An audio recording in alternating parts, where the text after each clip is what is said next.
Okay, start na tayo. So, ang chapter 11, ang title ng chapter 11 ay Sagwa Dasotke Chuseyo. So, pag alam na natin yung Korean numbers, especially sa mga nahihirapan pa or naka-absent, may mga tanong na or hindi niyo pa naintindihan, yung mga videos or link na sinisend ko sa inyo, panoorin niyo na lang ulit. Okay po?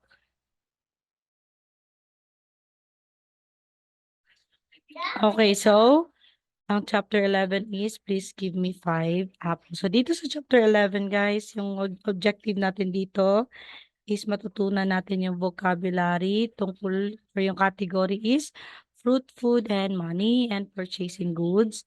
Ang grammar natin dito is chuseyo, o chuseyo. At saka yung conjugation for irregular verbs, i-discuss ko na lang din po dito. Okay, so basa tayo. Sino gusto magbasa? Of course, Ma'am Nalin. Ma'am Nalin. Okay. Charot. Sam, ikaw din yung kasama niya sa pagbabasa. Go, Okay, Sam. go.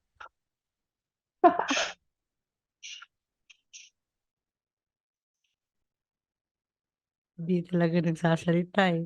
Tayo na, Ma'am Nerlin. Okay po ba, Ma'am Nerlin? Sige, ako na lang lahat. Charot. Sige, dahan-dahan lang, Ma'am Nerlin. Okay. Oso, oseo. Anyong haseo. I. Agoy. Sorry. Madungog. Oo. Sorry. Ulit. Balik, balik. Oso, oseo. Anyong haseo. I sagwa. Ulmayeyo. I chon woneyeyo. Dasutke yoseyo.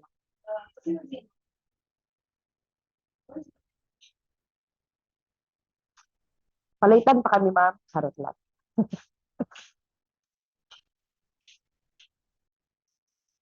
Asan na si ma'am? Wait lang po Teka lang, Ma'am Nerlin. Okay.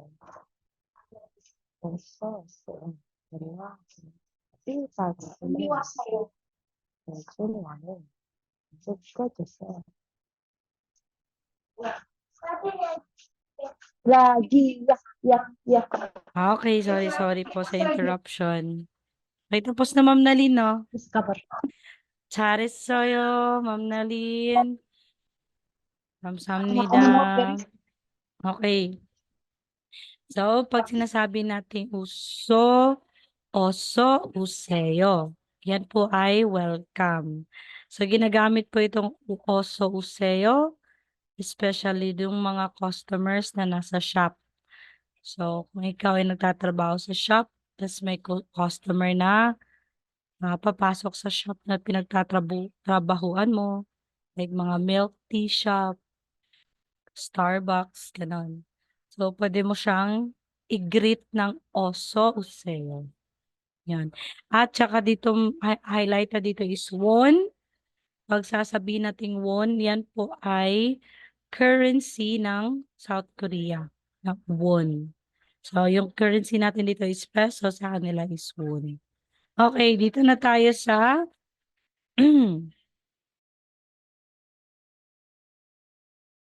dito na tayo sa vocabulary na fruits and food. So, yung fruit po sa Korean, ang fruit ay gwail,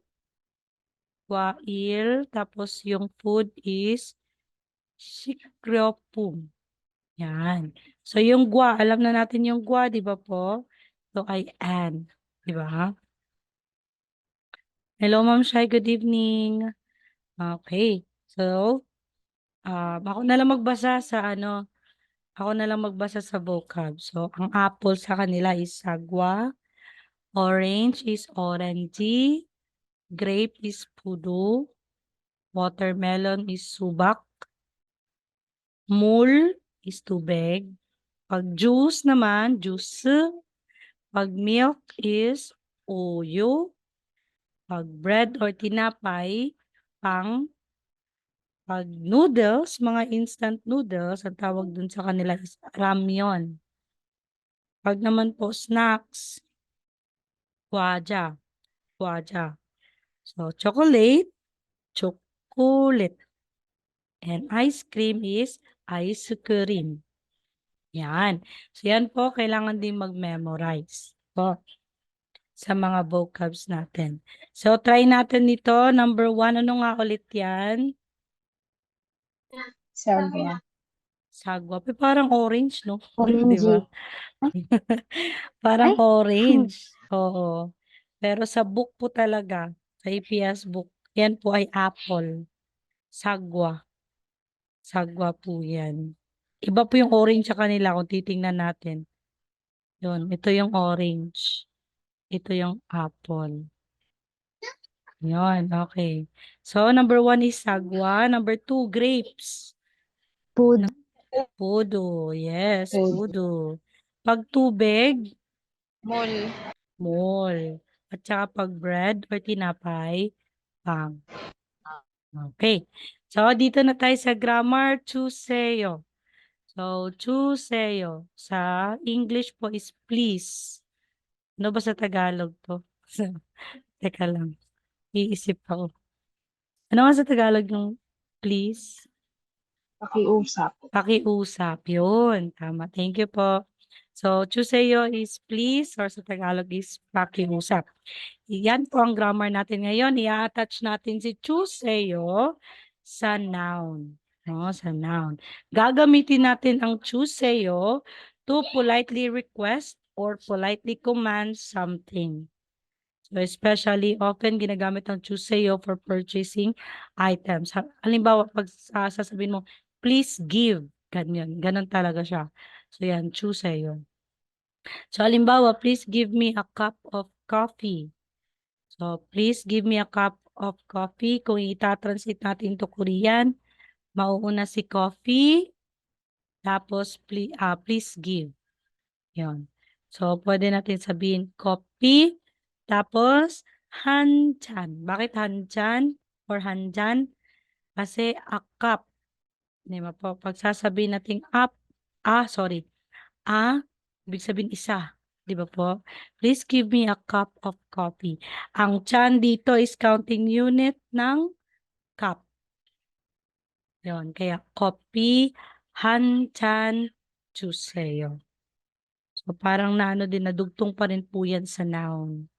So, coffee, hanchan, 주세요. Pwede din naman kung wala tong cup, pwede lang. Coffee, 주세요. Yan. And please give me 5 oranges. Ito po. So, halimbawa, bigyan mo naman ako, di ba? Nagpapakiusap kang bigyan mo. Bigyan ka niya ng 5 orange. So, paano to? Mauunan naman si orange pag itatranslate.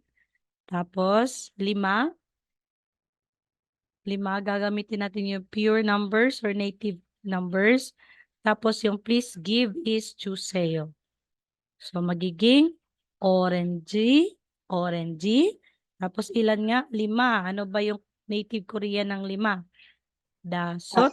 Tapos, lagyan natin ng counting unit na ke. Ano nga ulit yung ge? Counting unit for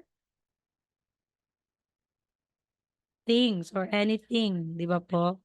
Gagamitin natin yan kasi wala namang counting unit talaga specifically sa fruits. So, sige, ang gagamitin natin. So, orange, dasot ke, 주세요. So, please give me 5 oranges. Ito rin po mga halimbawa, please give me a desk. So, 책상 주세요. Please give me an eraser. So, yung mga 지우개, di ba po is eraser. 주세요. Please give me a book. Ano nga ulit yung book? Book is check. So, check, 주세요. At bag. Ano yung bag? Kabang. So, please give me a bag. Kabang 주세요. So, yan. So, ang 주세요 is please, but specifically, please give. So, may give po yan. paki. Parang siguro paki, no? Pwede bang makahingi? Siguro mga ganon. Ganon siya. Okay, activity guys. Try natin i-chat dun sa group chat. So, ang watermelon natin is subak. Ang Coke is cola. So, try natin i-chat to. Number 1, 2, and 3. Gamitin lang yung si Chuseyo. So, wag mag-alala. Ito na talaga yung please give, Chuseyo lang po yan. Tatranslate nyo na yung coffee, watermelon, at yung Coke. Okay, try natin. 3 minutes lang. Okay, timer starts now.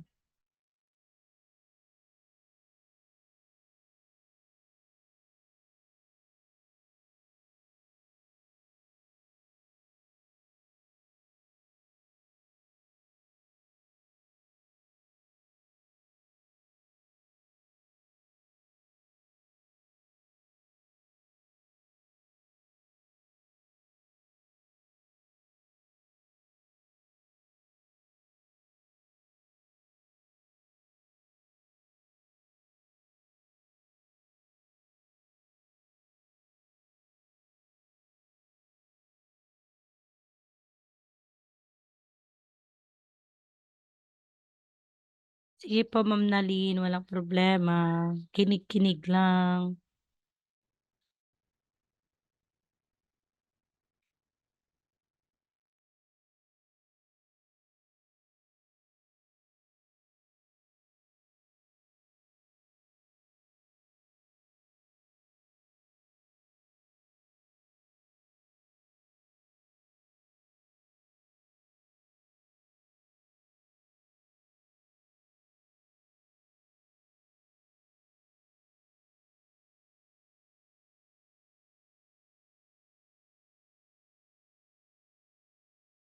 Eh, wala pa pong nag-type. Sige, try na lang natin. Please give me coffee.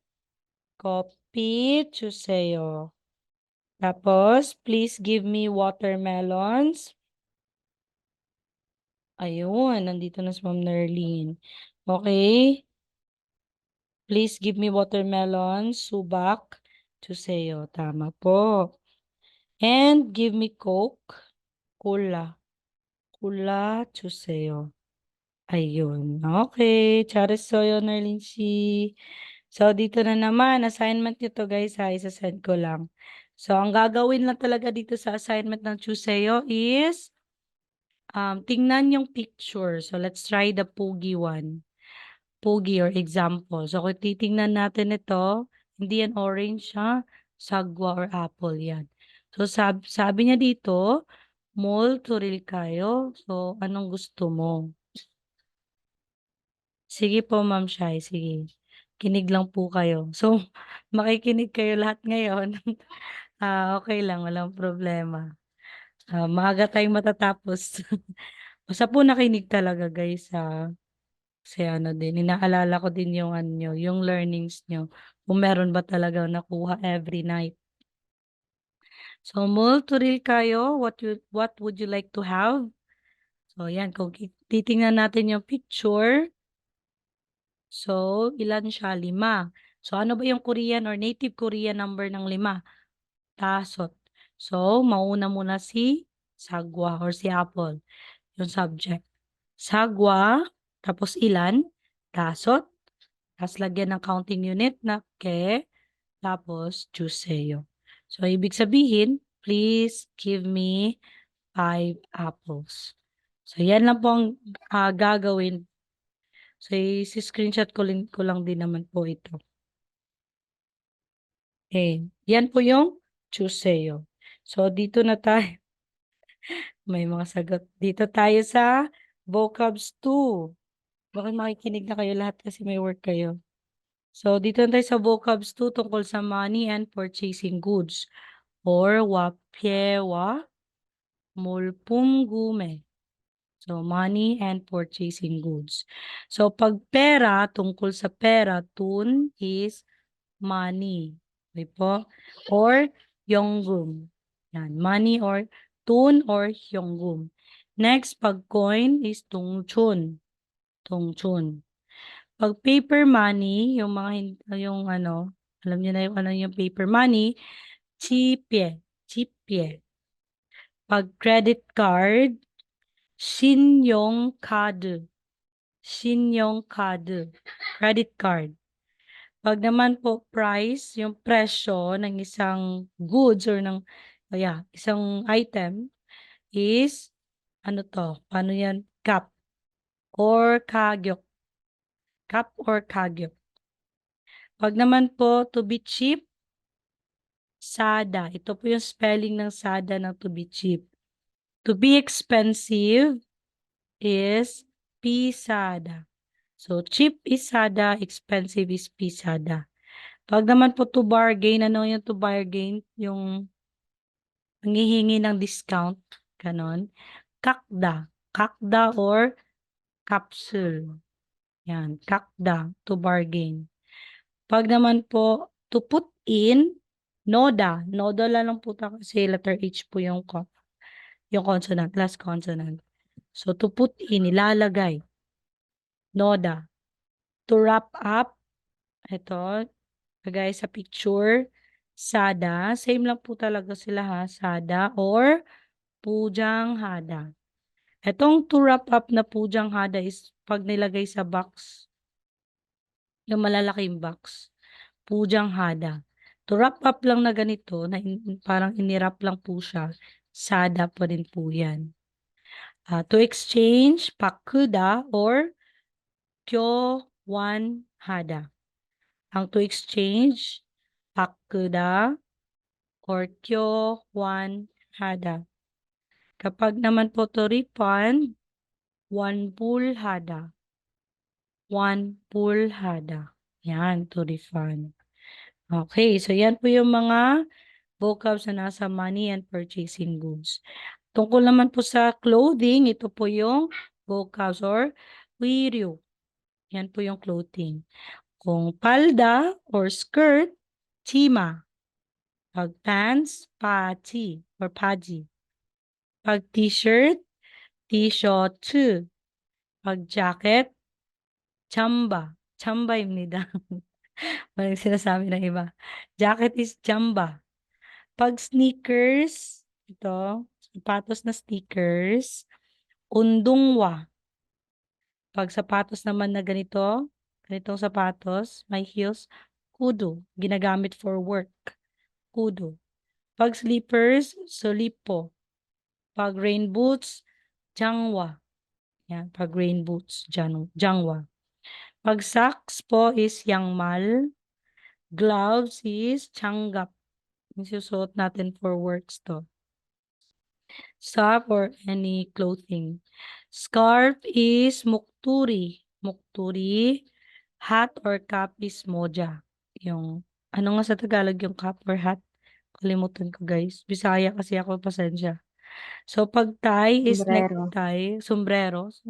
Sombrero. Sombrero pa rin po ba pag ganito? Okay. Yes, ma'am. Okay po. Thank you, ma'am. So, tie is necktie. Pag bag is kabang. Pag glasses, yung mga eyeglass, no? Pag glasses na yung may mga grado, mga ganun. Hindi siya pang aesthetic. Pag glasses is angyong. Pag sunglasses, yun, mga pang aesthetic, yung mga fashion. Yan po. Sunglasses. Sunglasses. Ayun. So, yan po yung mga vocabs natin. So, try natin ito. Number 1, pag coin.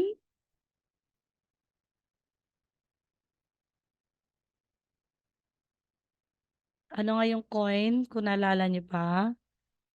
Tongchon or tongchon. Tongchon. Pag naman po number 2, pera. Ay, paper money pala to. Paper money.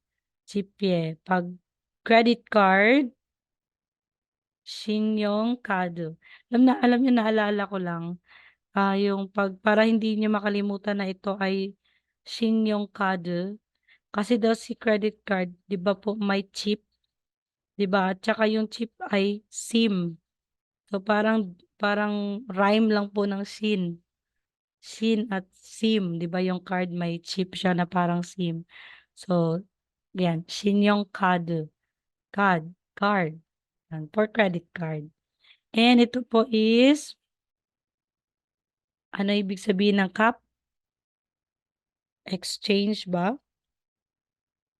Hindi. Ano ibig sabihin ng CAP?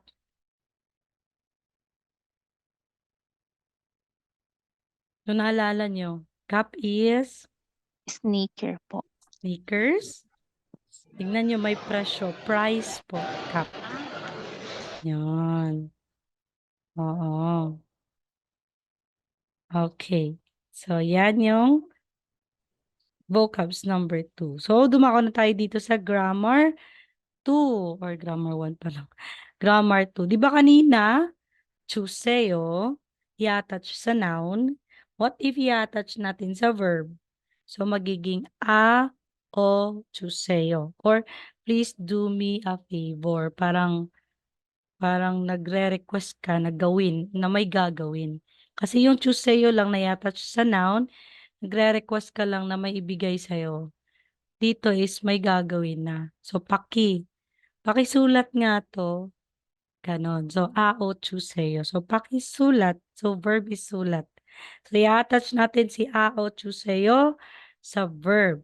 So, this is used to politely request or politely command something. So, paano ba i-conjugate si o 주세요? Kailan natin gagamitin si 주세요? Kailan gagamitin si o 주세요? So, number 1 rule, if there is a vowel, kung may vowel na ganito, sa stem or sa word, gagamitin natin si 주세요. Pero if the vowel in the stem is hindi po si ganitong vowel, si tsaka si o na ganitong vowel, gagamitin natin si o 주세요. Kapag naman po si verb ay nag-e-end ng ha or may hada, so ma-change po ito, nagiging he 주세요. So, halimbawa, oda.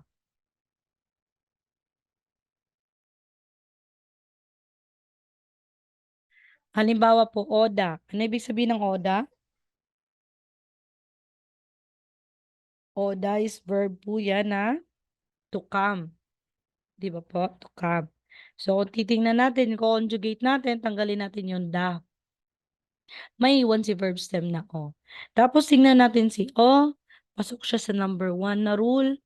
Di ba po? Kaya gagamitin natin si 주세요. So, magiging 주세요. 주세요. Attach natin siya. So, maiiba yung pagsabi. So, magiging, please come in. Parang ganun siya. Please come. 주세요. Ito naman po, sa pangalawa, si ikda. Ikda is to read. Di ba po? Ikda is to read. So, tanggalin na naman natin si da. Kasi si da para po yung X, di tatanggalin na sa buhay. Char? So, ikda, tatanggal si da, may iwan si ik. Titingnan na naman natin tong vowel ng verb stem. Ang vowel na natitira is si E. So, pasok po siya sa number 2 na pag ang vowel ng stem ay hindi to sila, si A at saka si o 주세요 ang gagamitin. Kaya magiging 주세요. 주세요. Pag naman po hada, yon yung sinabi kanina, magiging 주세요. So, halimbawa, 요리하다. 요리하다 is to cook, di ba po? So, magiging 요리해 주세요. 요리해 주세요. Please cook. Yun, please cook. Ang 주세요, please read. Yan po yung conjugation rule ng o 주세요. So, halimbawa, let's try. Please take me to Itaewon. Kasi yung Itaewon is lugar ng Korea. So, mauuna na naman si Itaewon. Tapos yung take, paano ba yung take? Okay. So, Itaewon ka 주세요. So, bakit ka yung sinabi natin dito? Kasi yung go. Diba ka is kada. So, si ka comes from the dictionary word na kada. Tapos, tanggalin lang natin si da. May iwan si verb stem na ka. So, titingnan natin yung vowel na yan. A. Kaya pasok siya sa a chuseyo ang gagamitin natin. Pero, dudugtong na lang natin. Di na siya magiging ka a chuseyo. So, dugtong na lang po na ka chuseyo. Yan po siya. Hindi siya talagang take yung sinabi dito. Please take me to Itaewon. Kasi it's the thought that counts na pag sasabihin natin, please take me to Itaewon, ibig sabihin, pwede bang samahan mo ako na pumunta doon, di ba? Pwedeng samahan mo ako na pumunta doon. So, kaya punta, go. Yun. Kaya kacho sa'yo yung ginamit dito. Number 2, please open the door. So, ano yung verb ng door? I mean, yung Korean ng door, vocabulary, moon. Di ba po? So, mauuna si moon. Moon, tapos yoro, chuseyo. Yoro is open. Open. Is little kasi po yan. Parang yoro, chuseyo. Little lang po yan. Next. Okay? Ito, activity. Try natin yung activity. So, yung noda, pyojonghada, pakuda, chunwahada, mandalda. Nasa vocabs po yan. Ang gagawin lang is dudugtungan natin ng chuseyo. Ao chuseyo. Yung mga verb. So, butunge or bongtue, noda, magiging bongtue, no chuseyo.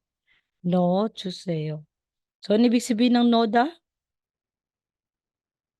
Naalala nyo? Binasa kanina yung noda. Noda is to put in. Ilagay. Yon. So, ilagay. Please, ilagay si bongtu. Ano si bongtu? Ano si bongtu, guys?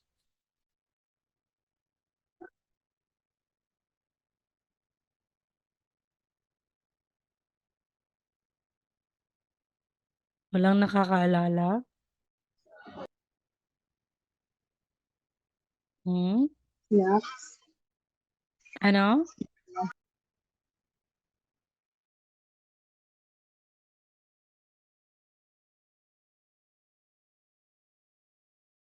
Sige po. Sino nakakaalala? Ito. Ito lang. Bongtu. Or, yes, bongtu Noda.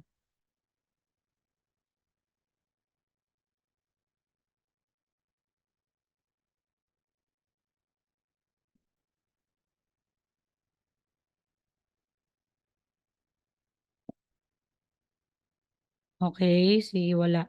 Bongtu is envelope po. Yon, or, yes, envelope. Envelope, yes. Bongtu Noda. Please put in the envelope. Parang may ilalagay kasi envelope. Ganun siya. Tapos, ibangel, number 2. Ibangel. Ano yung pang? Bread. Bread. Yan. So, si bang is bread. Tapos, paano yan i-conjugate na yon? Si pakuda. Pakuda. Ay, sorry. Pujanghada. Magiging ibangel. So, tatanggalin natin si da. Pujang Niheo. Pujang, Yeah. Kasi may Pujang hada. Hejiseo. Oh, yon, Pujang tama. Hejoseo. Okay, so ibangel, pujang, hesoyo. I mean, chuseyo, sorry. Chuseyo. Okay, number 3. Oyorul, pakuda. So, tanggalin natin yung da. Tingnan natin yung last vowel. Ito po. So, gagamitin natin si chuseyo. Okay po. So, magiging oyorul. Ay, wala palang sagot yung number 2. Okay, number 3 is oyorul, pakuo, chuseyo. Yun, kasi o chuseyo yung gagamitin natin. Number 4, 아침에 전화하다 magiging 아침에 해 아침에 전화해 주세요. Yan. Number 5, 음식을 만들다 magiging 음식을 만들어 주세요. Okay. So there are also exceptional cases po ng ao 주세요, especially po pag ang verb ay irregular or ang adjectives ay irregular. Pero naman po, i-attach natin si a o 주세요 sa verb. So there are some exceptional cases. So especially pag tutda is to listen, magiging 들어주세요. 뚝다 magiging 도와주세요. 자르다 magiging 잘라주세요. 짓다 magiging 지어주세요. At 쓰다 magiging, ito po yung spelling niya, 써주세요. So, paano po ba yan? So, bago tayo mag-ano ng 주세요, magko-conjugate, aalamin natin kung paano din natin i-conjugate yung mga irregular verbs. So, yan. So, irregular verbs or adjective conjugation. So, the phrase verb conjugation may sound a little scary, but there's no need to be afraid. So, ang verb lang po, nag-change lang po yan. Depende po kung paano natin ini-express yung sarili natin.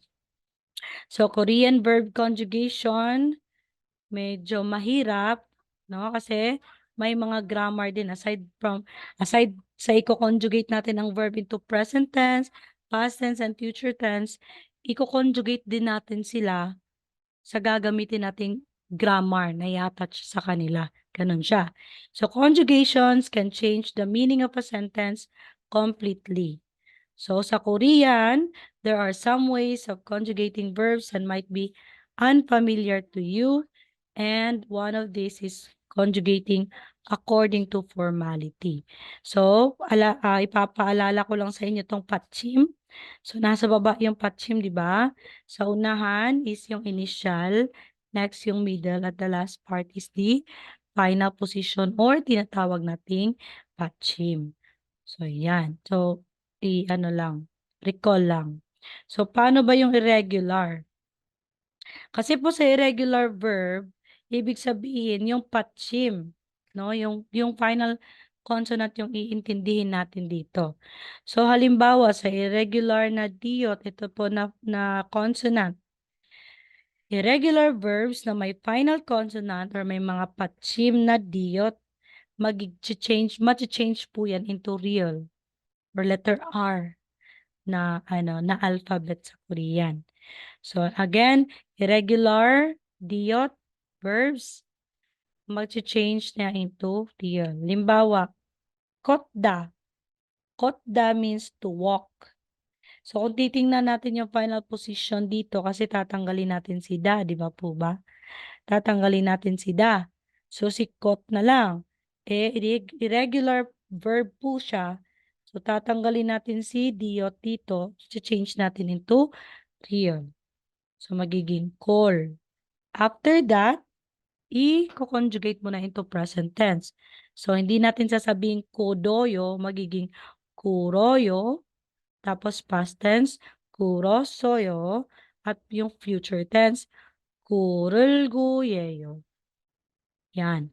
Pag naman po, halimbawa, tutda, to listen, makikinig. So, kung titingnan natin si tutda, may patchim na diyot. So, mati-change po yan into real. Kaya magiging tul or dul. So, conjugate na natin into present tense, turoyo. Past tense, 들었어요. Future tense, 들을구예요. At halimbawa naman po si to ask, mutda. Tanggalin natin yung da. Tingnan natin na irregular verb ito. Mut, pag diyot po yung final position or yung patchim, tanggalin natin si diyot, gagamitin natin si real. Kaya magiging muroyo, murossoyo, murulgoyeyo. Yan. So, dito na naman tayo sa another rule. But not all verbs po ending with diyot ay tinatawag na irregular verbs. So, meron pa rin pong mga regular verbs na ang final or ang patchim nila po ay diyot. Pero most of it are regular, not all are irregulars. So, halimbawa ng mga regular verbs na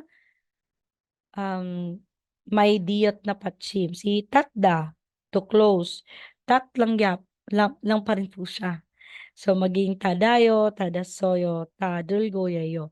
Hindi po siya natin i-change into real kasi po, regular verb po siya. Si mitda, to believe. Tanggalin na si da, magiging mit. Hindi natin i-change po yan. So, magiging midoyo na lang, midosoyo, at midulguyeyo. Yung to receive, patda, ay magiging padayo, padasoyo, padulguyeyo. Yan. Yan po yung irregular conjugation. If ever po, at saka regular verbs conjugation, kung yung patchim niya ay diyot. Pag naman po, yung irregular verb ay nag-end ng patchim na biop or letter B or P, di ba po? So, ano ba yung rule niya? Ang biop is change po siya into U. Ganito. Change siya into U. So, halimbawa, si chupda. Chupda, ibig sabihin to be cold. So, irregular verb po siya, kaya tatanggalin natin si chup, ay si biop, sorry. Si biop. So, ang may iwan is si chu. After that, i-add natin si o. Kaya, present tense ng to be cold is chuwoyo. Past tense niya is chuwosoyo. Future tense niya is chuulguyeyo. Wala na pong i-attach na u dito. Kasi nandito na siya sa taas.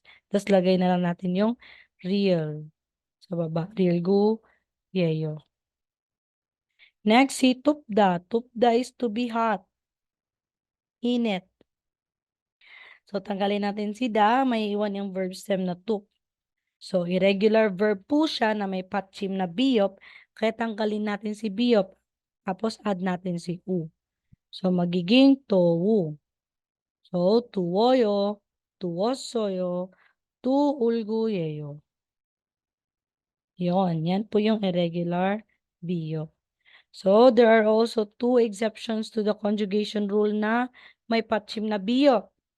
So, yung verb po na tupda, ganito po, ibig sabihin to help. And kupda, na ibig sabihin to be pretty, they will be conjugated by changing the patchim biop to, ito na siya. Hindi po yung pababa. Okay, ito lang pong dalawa.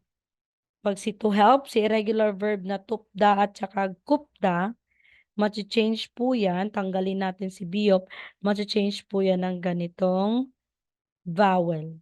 Hindi po yung o. Hindi po. Halimbawa, try tayo ng halimbawa. Yung to help na tupda. So, tanggalin yung da, may iwan si tup. Tapos nan, tanggalin natin si biop. Ito po yung idadagdag natin. Diba kanina iba, nasa baba, si U po siya, hindi O. Kasi O po ito. So, magiging tuwayo, tuwasoyo, tuulguyeyo. Iba po ang dalawang to. Pag naman po to be pretty, kupda. Iba din po yung yepoyo or yepuda. To be pretty din po yan. So, kupda, to be pretty. Tanggalan natin si da. Maiwan si kup na verb stem. Tapos, tanggalin si kup. I-add natin yung o. So, magiging kuwayo, kuwasoyo, uolguyeyo. Yan po yung note or exemption nila. So, another note po sa biop na patchim, irregular verbs, not all verbs na nag-end po ng patchim na biop ay irregular. Meron pa rin pong regular verbs na nag-end po ng patchim na biop. So, especially ito.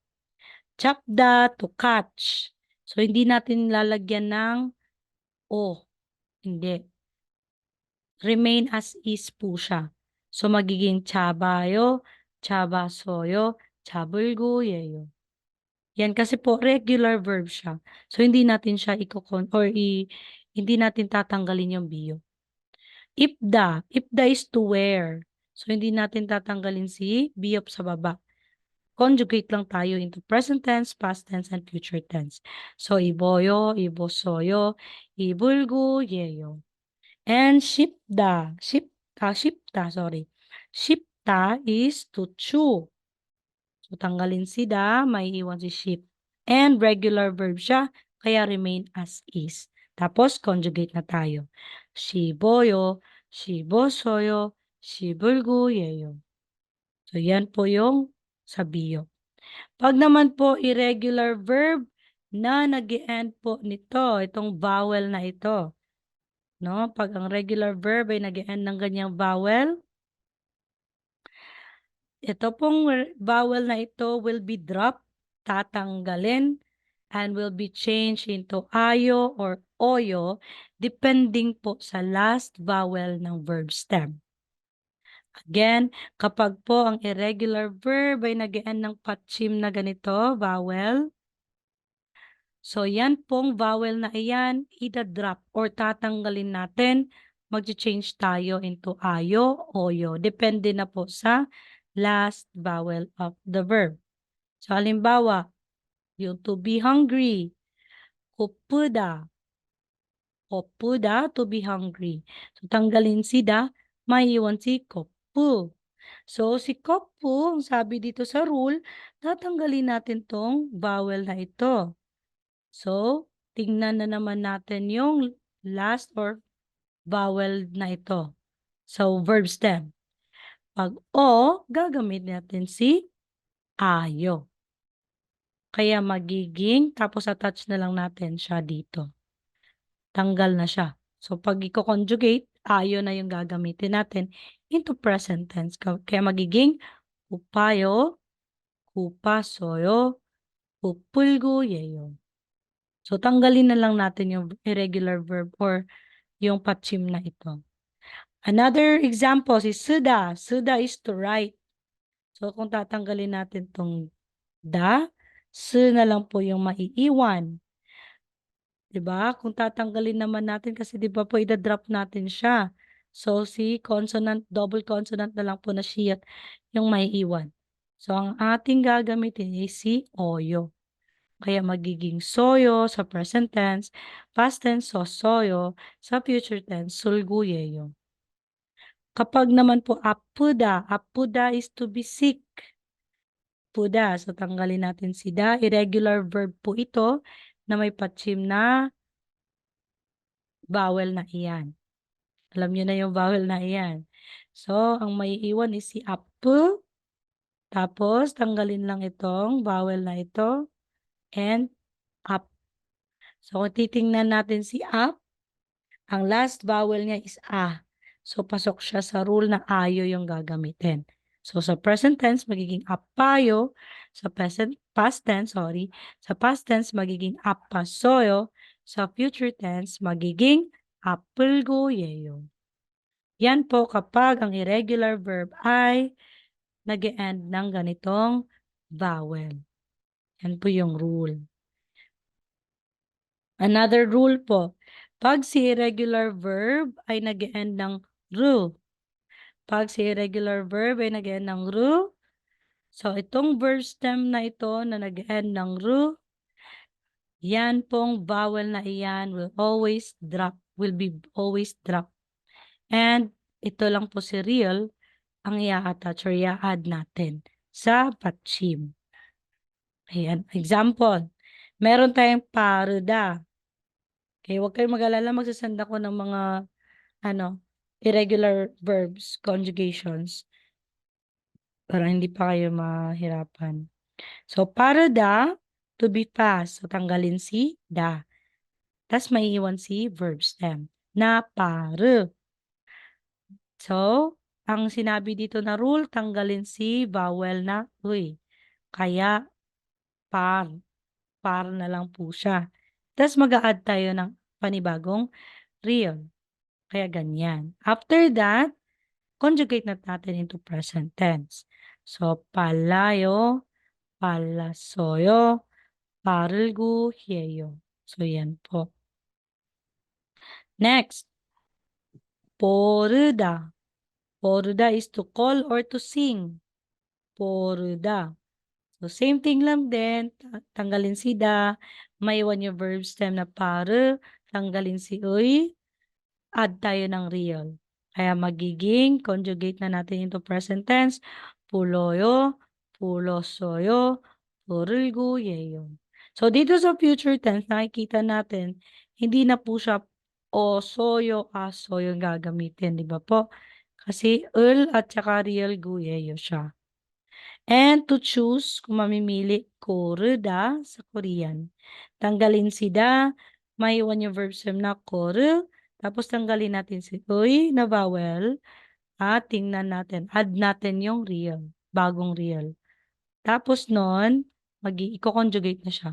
Magiging kulayo, kulasoyo, kurulgoyeyo. Yon. Another po. Okay, may note tayo doon sa ru. There are exceptions to the above conjugation rule. So the following verbs all look like irregular ru verbs, but they are actually uy verbs. So they should be conjugated the same way as irregular uy verbs. Okay. Okay, kung para maintindihan yung sinasabi ko kanina, ito lang siya. So, exemptions lang po ito. May mga following or may mga verbs na hindi siya irregular. Regular po siya. Kagaya nito, taruda. So, ang ginawa lang dito, same lang po siya. Natanggalin yung da, verb stem, may iwan taru. Tanggalin natin si we. Pero hindi tayo mag-a-add ng another real. Ito lang. Tapos, present tense na natin. Tarayo, tarasoyo, taralguyeyo. So, to follow. Okay. Another is to pay, chiruda. Magbabayad, chiruda. Tanggalin natin si da. Ito po sila ay irregular verbs po. Regular verbs po ito. So, hindi natin, although itatanggalin natin yung uy, pero po, hindi tayo mag-a-add ng real. So, yan. First stem, chiru, magiging chiroyo, chirosoyo, chirulguyeyo. Pag naman po si teruda or teluda, teluda, to drop in. Yan. So, tanggalin si da. Verb stem niya is telu. Tapos, tanggalin si uy. Ito na lang po yung kalabasan. After that, conjugate natin into present tense. Tuloyo, past tense, tulusoyo, future tense, turulguyeyo. Yan po yung regular verbs ng may patsim na uy or ru. Kapag naman po irregular verb na may patsim na siyot or letter S, dalawa lang po yung note dito. If the final consonant na may patsim na irregular siyot, ang siyot po will be dropped and it will be changed into ayo or oyo. Note 2, if it does not shorten the conjugation, it really follows the rule of verb stem na ayo, oyo, or verb stem plus ulgoyeyo. Conjugation na po siya. So, halimbawa, meron tayong mga irregular verbs dito na kutda, meaning to draw, natda, meaning to get well, putda, meaning to swell or to pour. So, tanggalin si da, may iwan si verb stem na kut. After that, di ba po, pag may irregular verb na nag-end ng siyot, tanggalin lang si letter S. Kaya may iwan si ku. After that, present tense na tayo. Kaya magiging kuwoyo, past tense, kuwosoyo, future, kuulgoyeyo. Another is not da, to get well. Same thing. Si da tanggalin, may iwan si not, tanggalin na naman si siyot, na lang po siya. After that, tingnan natin yung vowel a. Kaya pasok sa present tense rule number 1 na ayo yung gagamitin. Kaya naayo, naasoyo, naulguyeyo. Kung sasabihin nyo, ma'am, bakit nadugtong, hindi kagaya sa kayo, hindi siya kaayo. Ito po naayo. Kasi po naayo comes from the dictionary form po na irregular. Ibig sabihin not the. Para po ma-distinguish na to get well po yan. Kasi maiiba po din po yung meaning pag nayo. Iba din po yan. Ang meaning niya nayo. Iba yan. So, dito is naayo talaga yan siya. Next is put the, to swell or to pour. Tanggalin si the. Maiwan si put. Tapos tanggalin si siyot na naman. Tapos conjugate na natin. Pu, oyo. Puosoyo. Puulgu, yeyo. So, yan po ang kaibahan ng regular at irregular verb. Okay. Kapag naman po si irregular verb ay ang irregular verb ay nag-end ng letter H. Anong gagawin? Simple lang po. Ida-drop lang natin si H. Tanggalin lang. However, when conjugating, if the last vowel of the verb stem ends with a or o, it will become e. If the last vowel of the verb stem is ya or yo, it will become ye. Itong spelling or ganito. Ye pa rin po yan. So, yan lang po yung kaibahan. Kapag po yung irregular verb nag-end ng letter H, tanggalin si H. Pero kung i-conjugate na, hindi a, o, magiging e. Hindi ya, yo, magiging ye. Okay, example. Summarize lang natin para malinaw. So, ida-drop si H. Kapag po si verb stem ay nag-end ng a, o, e ang gagamitin. E po yan ha, e. Kapag naman po ya, ye. Ito na spelling. Pag yo, ye pa rin po pero iba yung spelling. Okay, example. So, meron tayong norada. Norada. Ibig sabihin to be yellow. Norada to be yellow. Tanggalin natin si da. So, makikita natin sa verb stem na may letter H na patchim. So, tanggalin natin si letter H. Pagkatapos, si Nura ang may iwan. So, pasok siya dito sa rule na A. Kaya gagamitin natin si E. Magiging Nureyo. Nuresoyo. Noralguyeyo. Dito po sa Noralguyeyo, Nora na po yung ginamit natin. Ito po si Nora. Tapos dagdag tayo sa baba ng real. Hindi na po siya kasali dito sa at saka sa ye. Kasi 'di ba po sa future tense is ulgoyeyo ang i-attach. Next to be read, palkada.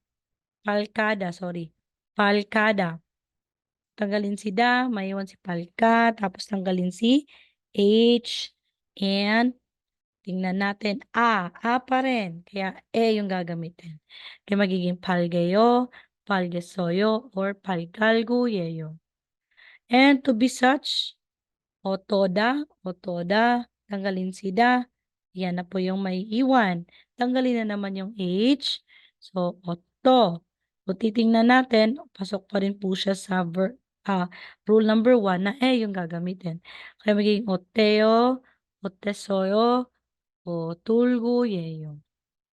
Yan po yung number 5 rule conjugation na ang patchim ay si siyo. Okay. Nandyan pa rin po ba kayo? Parang ako lang nagsasalita. Okay. Another word po another rule ng irregular verb na may letter H na patchim ay not all. Same thing pa rin po. Hindi lahat ng mga verbs na nag-end po ng H ay tinatawag na irregular verbs. Marami pa rin pong tinatawag na regular verbs. So, hindi natin sila tatanggalan ng kung ano-ano. Hindi matatanggal si letter H. Ang matatanggal lang talaga si da. Yan. Tatanggalin si da, magiging na. So, nahayo, nahasoyo, nahulguyeyo. To put in, no, da, yung kanina. So, hindi, regular verb po yan. Hindi po yan siya irregular. So, tanggalin lang si da. After that, conjugate na natin. No hoyo, no hosoyo, no hulguyeyo. And to be good, choda. Tingnan nyo po. Regular verb po si choda. Kaya hindi natin tatanggalin yung letter H. Or may dudugtong pa ba tayo? Hindi po. So, simple lang. Tanggal yung da. Mayawan si cho. And, tingnan natin yung vowel niya. Nag-end ng o. Kaya, ayo yung gagamitin. So, magiging chuwayo, chuwasoyo, chulgu, yayo. Yan po yung sa regular verb irregular verb na nag-end ng H. So, these are also the list po ng irregular verbs na kailangan din nating i-memorize. So, isasend ko po ito sa group chat. Meron din akong document or Word document na isasend po dun po for irregular verb rules and irregular verb conjugations. Okay, yan. So, ito po is mga list ng irregular verb na may biyop. Ito po sila. And list po ng irregular verb na ru. Again, ng ru. Like to be past. Paruda, poruda, puruda. Yan po sila. And activity or assignment na rin po ito. Isasend ko pa rin po sa group chat. So, magiging 3 yung assignment nyo. Or dalawa lang. Dalawa lang yung assignment. Any questions so far? So far, hindi na muna ako magpapatuloy sa guys. Sa chapter 12. Yan, dalawa po ito 14 items. So, isasend lang din po ito. I-PM na lang sa akin yung sagot nyo dito para makikita ko yung mga, nyo, mga sagot. Any questions so far, guys? So far. Any questions so far pala? So far. Wala na po ba? Okay, anong oras na? 10. 1 hour lang tayo talaga, no? So, sa Monday. Okay. Sa Monday po, hindi tayo magkakaroon ng Zoom, pero may quiz tayo sa vocabs. No? Starting sa chapter 8 na natakal natin, chapter 8 to hanggang ngayon, chapter 11 na mga vocabs. Magkuquiz tayo niyan. Magkuquiz din tayo sa mga grammar. So, bago tayo magpatuloy sa chapter 12. So, wala tayong Zoom class, pero may quiz tayo niyan para makita natin yung mga improvement din natin from chapter 1 to chapter 11. Okay po? So, lang. Review lang po sa mga notes at manood din. Okay, I think wala na pong mga tanong. Good night, everyone. Good night po sa lahat. Thank you, ma'am. Good night. Goodbye. Yes, 감사합니다.